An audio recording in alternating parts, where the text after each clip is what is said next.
दिन भर की बड़ी खबरों में आपका स्वागत है।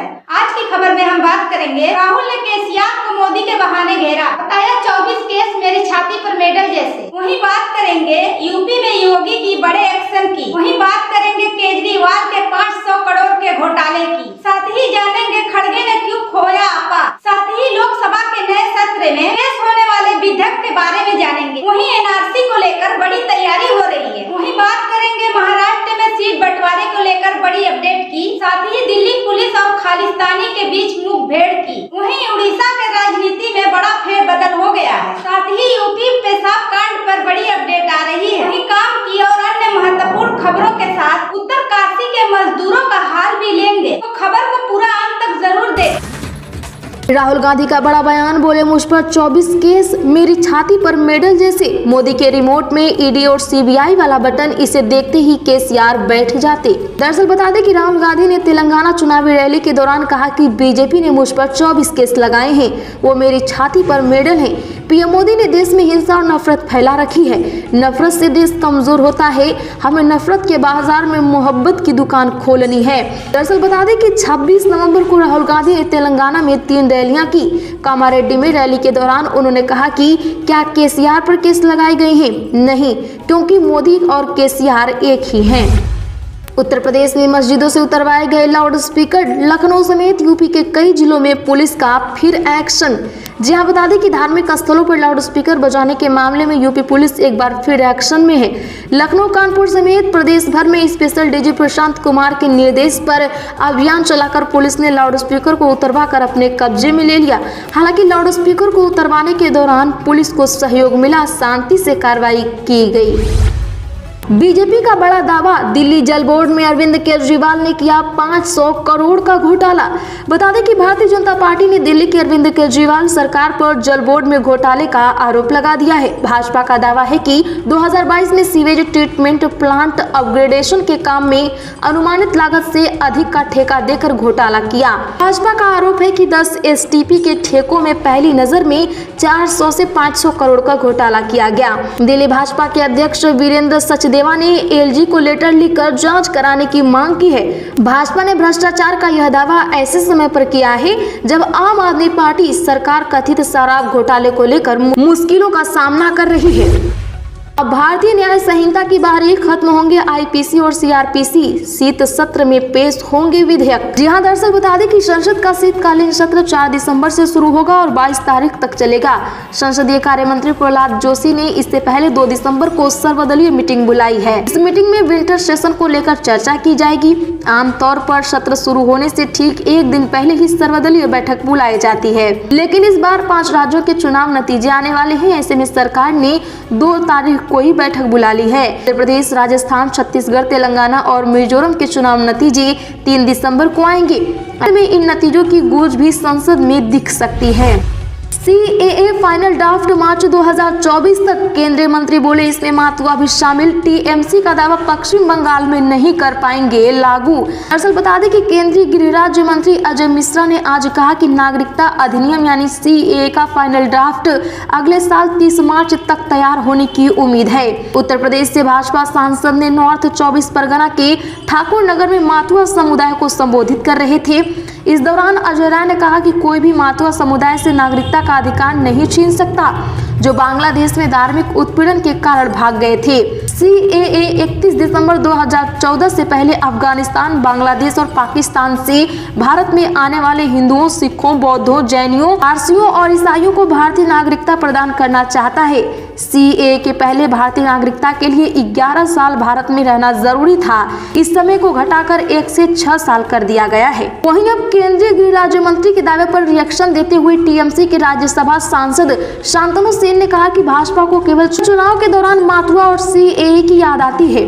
भगवा पार्टी पश्चिम बंगाल में कभी भी सीएए लागू नहीं कर पाएगी। भाजपा के झूठे दावे मातुआ और बाकी जनता के सामने साफ हो चुके हैं। अगले साल के चुनावों में भगवा पार्टी को हार का मुंह देखना पड़ेगा।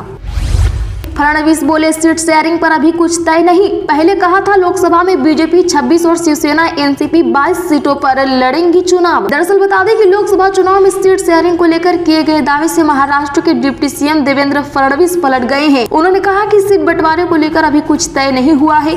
मैंने सिर्फ इतना कहा था कि जो लोग अपनी सीटों पर चुनाव लड़े उनकी सीटें उनके पास ही रहेंगी। अगर इसमें कोई बदलाव करना होगा तो हम इस पर बात करेंगे। इससे पहले उन्होंने दावा किया था कि महाराष्ट्र में लोकसभा सीटों को लेकर भाजपा, शिवसेना और एनसीपी में सीट शेयरिंग का फार्मूला लगभग तय हो गया है। एक न्यूज चैनल को दिए इंटरव्यू में फडणवीस ने कहा था कि भाजपा प्रस्तावित 26 सीट पर चुनाव लड़ेगी, शिवसेना और एनसीपी को 22 सीटें दी जाएंगी। मतदान से पहले तेलंगाना में केसीआर सरकार को लगा बड़ा झटका। ईसी ने रायथू बंधु योजना की इजाजत ली वापस।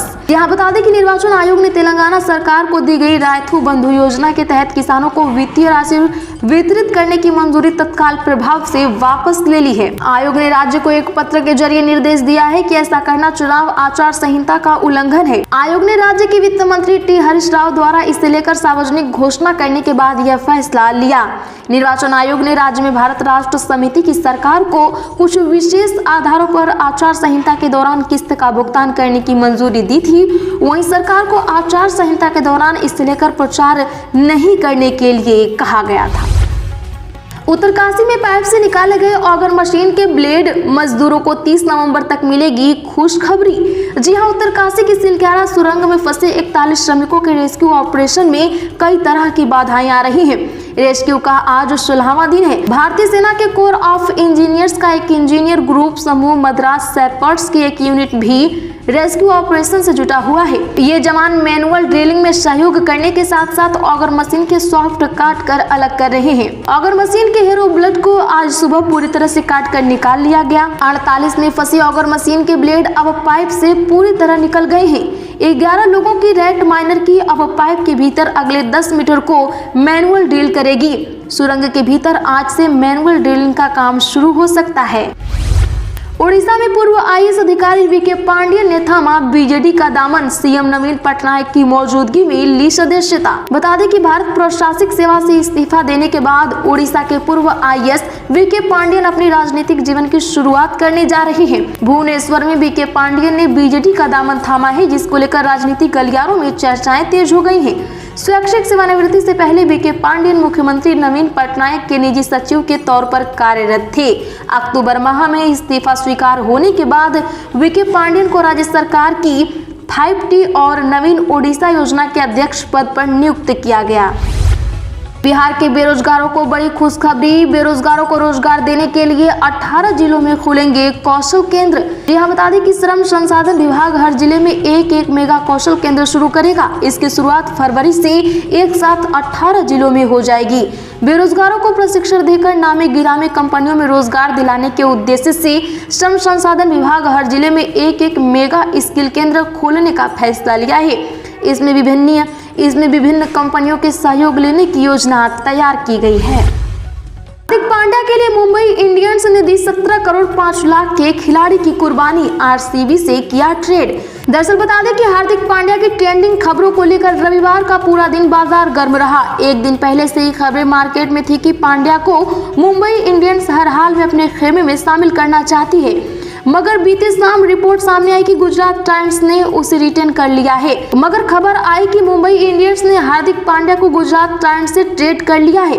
पांड्या को अपने स्क्वाड में शामिल करने के लिए टीम ने 17 करोड़ 5 लाख रुपए के कैमरून ग्रीन की भी कुर्बानी दे दी है। एमआई ने ग्रीन को रॉयल चैलेंजर्स बेंगलोर यानी आरसीबी के साथ ट्रेड किया है। बढ़ने वाली है ठंड। दिल्ली, यूपी समेत 6 राज्यों में आज बारिश। 3 राज्यों में बिजली गिरने से 25 लोग चल बसे। जी हां, दिल्ली में आज तापमान 13 डिग्री सेल्सियस के करीब ही बना हुआ है। यही नहीं, अगले एक सप्ताह तक न्यूनतम तापमान 13 या 14 डिग्री सेल्सियस बने रहने की संभावना है। यही नहीं, यूपी, हरियाणा, पंजाब और राजस्थान के ग्रामीण इलाकों में पारा इससे भी नीचे लुढ़क सकता है। इसकी वजह है 28 और 29 नवंबर को होने वाली बारिश की संभावना। मौसम विभाग का कहना है कि उत्तर प्रदेश, हरियाणा, दिल्ली एनसीआर, दक्षिण पंजाब, उत्तराखंड और हिमाचल प्रदेश में आज बारिश हो सकती है। इससे दिल्ली एनसीआर और आसपास के इलाकों को पॉल्यूशन से भी राहत मिलेगी।